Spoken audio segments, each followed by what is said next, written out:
Hello, welcome to everyone. Welcome to the Russian accent, where all comments are delivered with the Russian accent.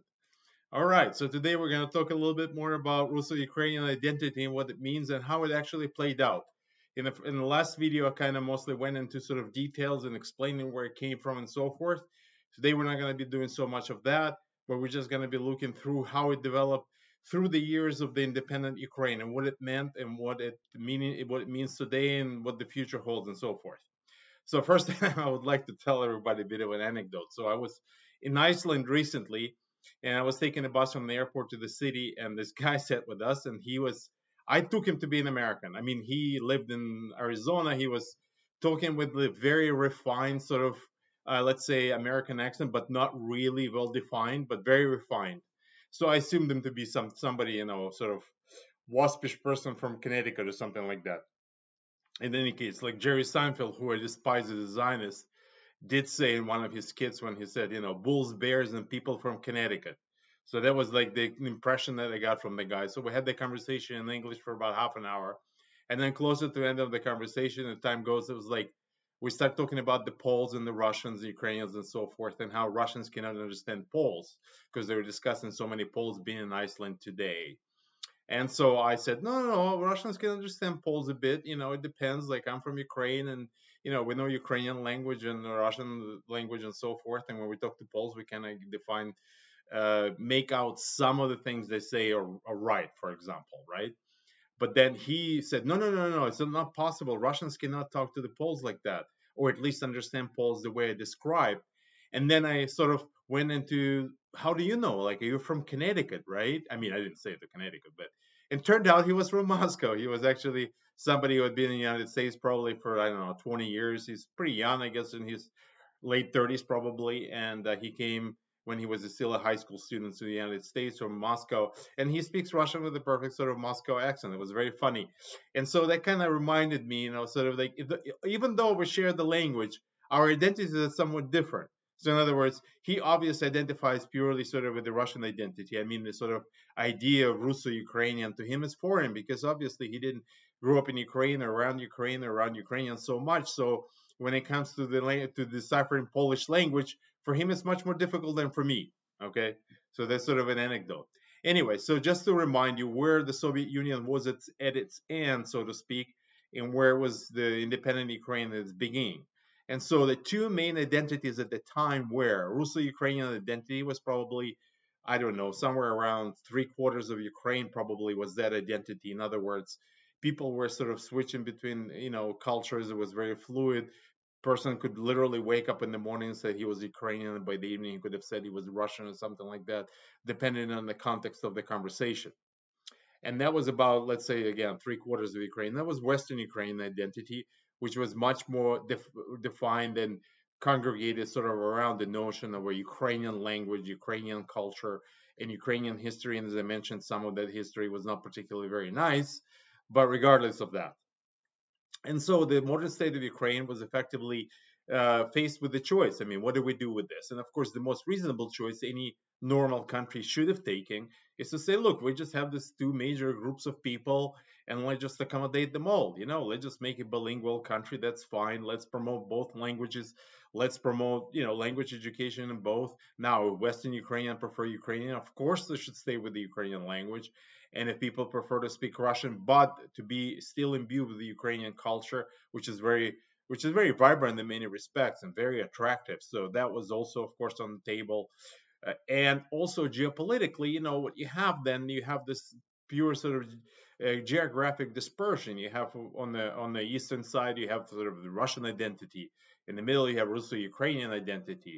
In the west, you have Ukrainian identity. So you create sort of like almost like an Alsace-Lorraine type of situation where people neither sort of French nor German, they're kind of Franco-German, so to speak, right? And it creates a very rich culture. There's absolutely nothing wrong with that. But no, Ukrainian state, and for the reasons that I mentioned, the money was not coming from sort of the Russophone camp, right? There was no money to be had on behalf of any, Russophile interest, so to speak, right? The money was coming from the other side. And so Ukrainian state from the very beginning decided that no, we're going to adopt this very strong sort of Western Ukrainian posture in history telling and in language policy. And like a lot of people didn't take it seriously. A lot of people said, okay, well, because when the Ukrainian state came into existence, they immediately announced that their only state language will be Ukrainian. Many people said, well, that's fine. Our country is called Ukraine now, and why not? We have the Ukrainian language. But of course, language questions, unless specifically well handled, they usually don't end up in a very good place. A lot of times, we've had the situations in many other countries, and we know that some of the most peaceful countries are actually multilingual ones as opposed to unilingual. So, and in this specific scenario, the situation was also exacerbated by the idea that um, you had the language of majority effectively made a non-state language automatically. So that also exacerbated the matters. So that's how it went. And at first people didn't really think much of it, but as a result, of course, there was more and more pressure exerted in the Russian language, not in any flagrant manner or anything like that, but just by the way it was kind of rolled out. Then all of a sudden, all the paperwork that you had to be in Ukrainian, which is on the one hand totally fine, but on the other hand, it did rub some people the wrong way. I'm not suggesting that you know switching from Russian to Ukrainian language should have been that difficult or anything like that, but it is perilous political exercise, and that exercise frequently ends up in the wrong place. And that's exactly what happened in Ukraine, because a lot of people, particularly in Ukraine, is very well distributed, sort of like in terms of linguistic, cultural, and political attitudes, like geographically. And of course, they start rubbing the wrong way, particularly people in the southeastern Ukraine or Crimea, right? So the society was already grading for not particularly very strong reason, but just simply because all of a sudden we all speak the language, but it's not the state language, but we all speak. It's kind of weird. Okay. Then of course then began sort of when they came the Orange Revolution. Now the first, like I said, first 12 13 years of the Ukrainian state under the Kuchma and then Kravchuk presidencies, there was a little bit, it was very subtle. It wasn't particularly big of a conflict. It was kind of brewing a little bit, particularly like I said in the southeast, but it wasn't really a big deal. But then came the Orange Revolution, and that was sort of the beginning of another push, very strong push, very strong politically, and sort of history telling, historiography of the state was changing rapidly following the Orange Revolution. And I'll give you, for example, uh, 90, as I mentioned before, I think I mentioned the stats, somewhere around, I would say 97% of all Ukrainians who fought in the World War II fought in the Red Army on behalf of the Soviet Union. So the whole historiography about the war was around the Soviet idea of the war. That is to say the Great Patriotic War. Okay. And that we defeated the Nazis and everything else. So that was the historiography. There are the monuments, there are the main holidays. I mean, you could have just every May 9th, when the Victory Day came around, there were like hundreds of thousands of people, millions of people going to these monuments, taking flowers. It was like a really big deal. And of course, but the new Ukrainian state after the Orange Revolution didn't like that at all. And the reason being because really echoed what was happening in Russia, because Russia was obviously taking on this sort of mythology and facts altogether on this package of the Great Patriotic War itself as the main mythological element of their political structure. So they didn't like that at all. So what they started doing, they started trying to sort of say, well, let's reconcile Western Ukraine with Russo Ukrainian Ukraine, and let's just bring in their heroes. The issue with the heroes was like if they started bringing, let's say, scientists, they started bringing, some sort of mild political figures involved, let's say in Western Ukrainian Republic at the end of the World War One. Okay, fine. No, they went for the jugular. They start bringing the Nazis. Okay, and they're saying now you have to reconcile with the Nazis. Now, on the personal level, I have no problem with reconciliation. I mean, zero altogether. If somebody wants to reconcile with their enemy, this is fantastic. The idea is when you're doing it on the level of the state, and all of a sudden, the people who fought on behalf of the Nazi Germany are also heroes, becomes very, very problematic. Okay, so that begins splitting the society. Now it was a gradual process. Of course, it was sped up by the Maidan of 2013-14, and then the Russian invasion of 2022. But basically, the whole project essentially flipped. Today in Ukraine, it's very dangerous, for example, to overtly celebrate Great Patriotic War. Okay, Ukraine today celebrates World War II, and they don't celebrate it. So the Great Patriotic War, first of all, was always demarked as 1941, 1945. And the great point of celebrating it was, of course, the victory over Nazi Germany. This is exactly not that different from the Western narrative, which is employed in the United States, France, and so forth. Now, the Ukrainian celebration of World War II, uh, and which was actually not May 9th, but May 8th, there are specific reasons for it. I'm not going to go into this. When the agreement was signed of capitulation of Nazi Germany, that whole celebration is no longer a celebration of victory. It's a celebration of mourning. People are told to mourn. Now, I'm not against mourning. This is, I mean, it was a terrible, I mean, the World War II was absolutely a horrific war. There's no doubt that there's room for mourning. But the point is that now you're not allowed to celebrate. You're allowed to mourn. And this is how further fracture of the Ukrainian, Russo-Ukrainian identity was undertaken in Ukraine. Okay. Now, other things. For example, when you have after the Maidan 2013 2014, that also went to overdrive. Now, at that time, Ukraine passed a law where that said that all the basically Nazism and communism were effectively made illegal. Okay, so you couldn't celebrate Nazism and you couldn't celebrate communism. Now, as a result of that law, what actually happened since, which is, well, you could say, well, almost like over 10 years now, Ukraine being Nazified, which is will be subject of a different video, but certainly decommunized, I guess. Okay, so they were starting taking all these different monuments related to the communists passed out, and all the streets were renamed and everything else. And again, dealing with the past is a difficult issue. But as you know, in the West, during the sort of woke uprisings, when they're taking monuments of the big historical figures, which would be probably some of them might be disgusting people. I mean, maybe Churchill was pretty disgusting in many respects, or even General Lee, let's say, of the American Confederacy. But taking out the monuments outright and sort of forgetting that history is probably not the best way to do it, and it's the best way to bring the conflict. But that's exactly what Ukraine did.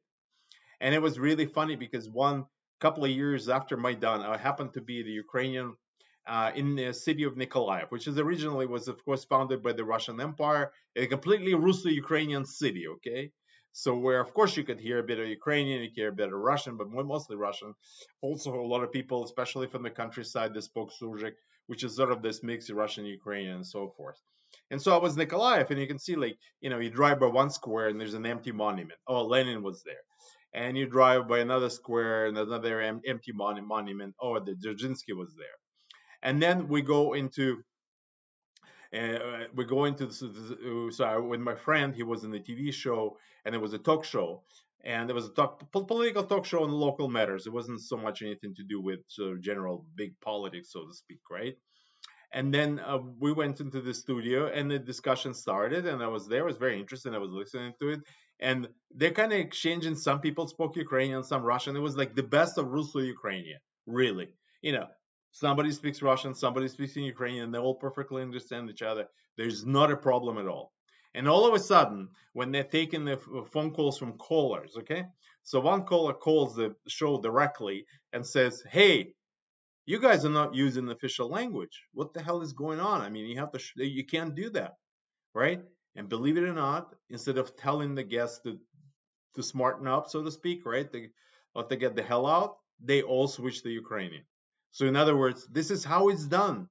How the pressure when people are saying, "Oh, there's only one language, one language, not a big deal. Anybody can speak any other language they want." This is not exactly what happens. This is exactly what happened. Somebody calls and says, according to the law of Ukraine, you have to only use Ukrainian in the media. Okay, so everybody automatically switched to Ukrainian. Did that bring reconciliation into the group, or it actually brought some animosity into the group, into the whole discussion? I would vouch for the latter. Okay, this is what actually was going on. And the funny thing, I remember of course, Western Ukrainians are the victors effectively in this language stakes, right? They're the ones who essentially initiated language police and everything else. I remember, but even Western Ukraine is not completely impervious to the Russian language. I remember one particular Western Ukrainian activist, like about a year or two after Maidan, was visiting Lvov, and they're saying, like, Western city of Lvov, and they're saying how disgusting it was that the taxi driver was listening to Russian radio, like the Russian songs, right? And it was pretty funny, I thought. Like, I mean, like, what are you talking about? Like, the more languages are in a culture, the more interesting the culture is, the more vibrant it is. But that's not how these people think. They think about their project as their only project. They always talk about language purity, the racial purity, and things like that. It is really very interesting, and there's a lot of parallels to 1930s and other times in history. Okay. All right.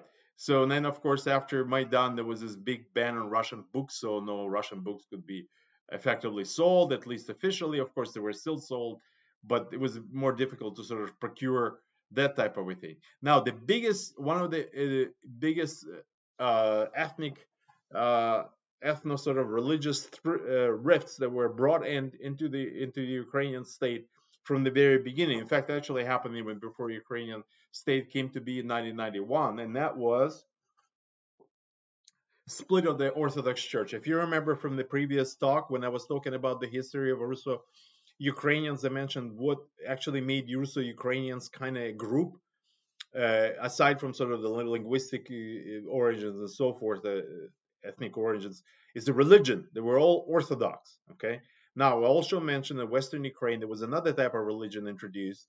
That was a mix between Roman Catholicism and Orthodoxy. It was called a Union Church. And it was done specifically for the reason to sort of weaken this whole idea of the Orthodoxy and adherence to it.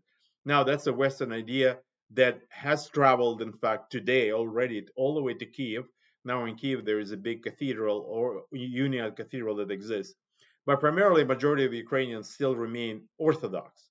And that's what unites even a lot of Western Ukrainians to Russo Ukrainians, to the rest of Ukraine. However, that whole project was put in peril right before the foundation of the modern state of Ukraine because certain nationalists against where the money was coming from. Money was coming from the West, while money was coming from the British interests, from CIA, United States, and so forth. I mean, many different interests that poured in the funds. And Ukrainian Orthodox Church was created, which was not created on any kind of religious basis. It was simply they decided to create their own nationalist church. But you see, you have to understand that when you look at history of Orthodoxy, Orthodoxy is not supposed to be a national church per se. It's a church of all people, a church of Eastern Slav, so to speak, or Byzantine church of all Greeks or whatever. So it's a unifying church. So when people start introducing nationalist elements into it and splits, it creates problems. And of course, that took place long time ago. 35 years ago, the split was already introduced. But of course, majority of Orthodox still continued to go into the traditional Orthodox Church, which effectively held the patriarch, the Russian patriarch, as the head of the church. But as the matters progressed, especially after Maidan and after 2022, now you see a complete takeover. And in fact, takeover resulted in the imprisoning of priests, of robbing, of taking over properties, of expelling priests, and all sorts of other believers, right? So effectively, what the Ukrainian state have done is completely appended the Orthodox unity picture and created sort of this exclusionary nationalist Ukrainian Orthodox Church that originally was very small, but now basically controls the religious aspect of country's life. Right? That's what's happening here on the religious basis. Now, after 1922, even 1922. I'm sorry, 2022. After the war started, even more interesting things started happening. So if you remember, after Maidan, they started taking the monuments of the big communist leaders. Okay, so that was one wave. But then after 22, they start taking statues of anything to do with Russia. In fact, they start taking statues of Ukrainians who simply, were prominent in the times of the USSR. Okay, but of course, the most prominent one was this so-called Fall of Pushkin monuments. Pushkin is probably it's definitely the most famous Russian poet of all times. But in my humble opinion, it's probably the best poet of all times for all nations. But that's obviously subjective. So, and Pushkin was, of course, he was a very strong tool of the Russian Empire and the Soviet Union in terms of sort of mythology and the storytelling and everything. But at the end of the day, Pushkin, it reflects the richness and the power of literature. Pushkin is not necessarily, although it was used politically, at the end of the day, it's not really a political figure. I mean, of course, he lived on 200 years ago, so it's kind of long ago. So obviously, he's not playing any direct role in politics today. But the essentials of Russian and Russo-Ukrainian literature is based. Pushkin is one of the main pedestals upon which is based. So if you want to destroy Russo-Ukrainian identity and substitute it with something else, well, you take out Pushkin. That's like the main thing. Of course, you can take out a whole bunch of other people, and that's what's been happening. So effectively, Ukrainian state, whether willingly or unwillingly, with Western money, has been gradually disabling and effectively breaking up this Russo-Ukrainian monolith. And as I said before, probably wasn't too strong to begin with, but that's something worth preserving. But they're effectively fighting it. The only thing that's left is widespread book burning. But if you believe it or not, there's like today in Ukraine, you have in some parts you have like language police people. Some people are paid by the state, some people are not even paid by the state at all. They go around book fairs and essentially demand that any books that have Russian on them be withdrawn, okay? Or even any books that, but any books that have relevance to Russia, even if they're written in Ukrainian, okay? So there's a lot of that going on, and so that's what we're living through today. Another big story I did mention in the previous video, but I would like to mention again, is the story of Holodomor. The collectivization famine of the early 1930s was an essential element of the Russo-Ukrainian history, because that famine effectively touched all Russo-Ukrainians to one extent or another, because it was extensive famine. It was precipitated with various conditions, but of course the main trigger for the famine was the idea of forced collectivization that was imposed by the Soviet state. And that famine touched millions of people around southeastern Ukraine, central Ukraine, throughout southern Russia, and even Kazakhstan. And it was really the state. If anybody wanted to preserve that memory, which Soviet state did not, which was the big Greek failure of the Soviet state, they kind of swept it under the rug. There would have been the memory, the unifying memory of that tragedy for all Russo-Ukrainians. But what they did in reality was completely the opposite in Ukraine. They rewrote the history, and they said that was the genocide of ethnic Russians against ethnic Ukrainians. Now, I'm not going to get into details to say, well, why is that and what are the references, so forth. Probably worth part of another video, but there's many other videos on this topic anyway, so you could probably find it. But just this is to say that they completely rewrote history, and they designed to split and break up the Russo-Ukrainian history. And so, see, they broke up Russo-Ukrainian history when they came to celebration of the Great Patriotic War. So they were not allowed to celebrate. And now they completely rewrote how they had to mourn the events of that famine. So all of a sudden, instead of mourning the collectivization as a main culprit, all of a sudden you had to say this was a genocide of Russians perpetrated against Ukrainians with no basis whatsoever. Okay, this is what we have, and then perhaps just give you a couple of quotes. For example, some of the most notorious ones after Maidan. There was this famous famous leader of Dmitry Yarosh. He was this leader of the right sector, participated heavily in the Maidan proceedings. And so one of his quotes right around Maidan or shortly after, he says that believing that the derussification of Ukraine is absolutely just and necessary thing. Derussification means ethnic Ukrainians will regain their own language, history, and identity. So in other words, he's completely denying that Ukrainians are also to a large extent Russians, right? He wants to completely purge Ukraine and make it sort of ethnically pure. Particularly interesting that this guy comes from my region, which was not from Western Ukraine, but from my region. That's where, and the reason why it's remarkable is because it wouldn't have probably been possible 20 years before that such a person would come from our region. But given the policies and how the country was going forward, that became possible, okay, for people like that. People don't even understand that the notion of Ukraine as an identification of people did not come into play until 19th century. Like Ukraine up till 19th century, there was the ridge of the state, the outer end of the state, so to speak, right? The name Ukraine, okay?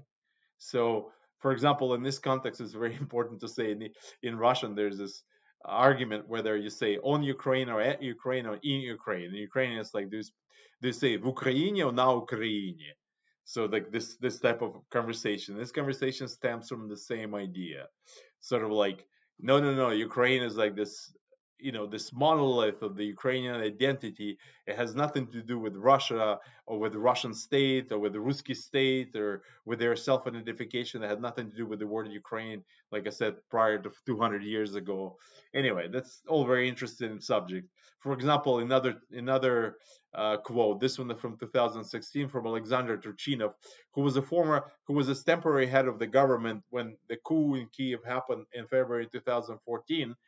He was leading the coup government, effectively the illegal government of Ukraine, and he was the one who started the war in the east. He was the first one, and this guy, he comes from my hometown as well, and I believe he does. I might be wrong about that, but I think he does. And the interesting bit, he came from the communist ranks. He was a Komsomol leader, communist leader, and so forth, and then he kind of switched the colors.